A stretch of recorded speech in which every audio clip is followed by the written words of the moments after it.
Okay, I wanted to go over a few things with citations to help you out as you revise your papers or work on future papers. First, let's take a look at this works cited page that I've provided here. As you can see, it's using a hanging indent, and it is also alphabetized by the first element of the works cited citation. Another thing I wanted to point out that this is an 8th edition MLA, and which looks quite a bit different from the older 7th version of MLA.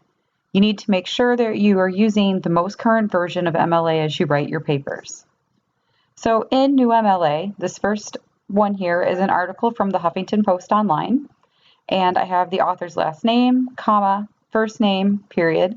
The article title is in quotation marks, and then using the new terminology, you have the container or where the article was found. In this case, that's the Huffington Post, which is italicized, a comma, the date, the article was published, a comma, followed by the URL. This next source is an article in a scholarly journal that I found through KCC's databases. It follows a quite similar pattern. You have the author's last name, comma, first name. In this case, there were two authors, so the two authors are connected by an and. You'll notice only the first author's name is inverted. Then you have the article title, again in quotation marks, the container, or where the article was found, which is the Sociology of Education journal, which is in italics. We have the volume, the number, the date, and then the page numbers that that article was found on, followed by a period. What comes after is the second container, or where the journal was found, which I found it through JSTOR, and then this is the URL for the exact article. The final citation that I have on this page is an article in the Washington Post. Similar to the first one, which is part of the Huffington Post, you've got the author, the article title, the name of the container, the date that it was published, in the URL. For many of you, if you are using a citation generator, it will double the Washington Post or the Huffington Post. Please do not do this. You only need to list the container once. Another problem that we're having with citation generators currently is that they're wanting to put the date of access at the end of each citation, and we do not need that in new MLA.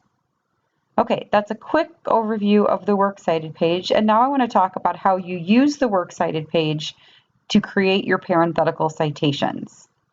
First and foremost, you absolutely must have the first element of the works cited citation either in a signal phrase or in the parenthetical citation. The first element of the works cited citation is the first word. In our cases here, we have Banks, Canada, and Paquette. So when I cite information or when I use information from these sources, I have to have the author's last name either in the signal phrase or in the parenthetical citation. Assuming I did not have an author for this first one, then my citation would start with gender bias in the classroom, which would mean that I would need gender bias, a shortened title, either in the signal phrase or in a parenthetical citation. Let's look at an example. Let's look at this second one first, right here. So the sentence says, Catherine Canada and Richard Pringle attribute this difference to the level of intimacy inspired by female professors that is not as evident in male-led classrooms. Notice that I have the first element of the works cited citation, Canada, in the signal phrase, and hence I do not need it in the parenthetical citation. I do, however, need the page number in the parenthetical citation. Because I have page numbers in my works cited citation, listed right here, I know that I have page numbers attached to this particular article, and hence I use those page numbers in my parenthetical citations. Contrarily, Paquette, Daniel Paquette, the Washington Post does not have page numbers. So when I use the information from that particular source in my paper, there will be no page numbers attached. You don't want to assign arbitrary page numbers. If you don't have a page number, you just don't use one. You don't insert the number 1 as a sort of placeholder. So this sentence right here says this difference could also be a matter of social ideology, suggesting that men are smarter than women, providing the men in the classroom the confidence necessary to speak out whenever, wherever. Then, of course, I have my parenthetical citation, which is the first element of my citation, inside parentheses. I also want to note here that if you look at all of my citations, the period goes outside the parenthetical citation. It does not go before the parenthetical, nor does it go inside the parenthetical. Okay, now to this top example right here, which I want to pay special attention to, as it is an example of multiple sentence paraphrase. Sometimes when you're paraphrasing information from a source, it takes more than one sentence to do so.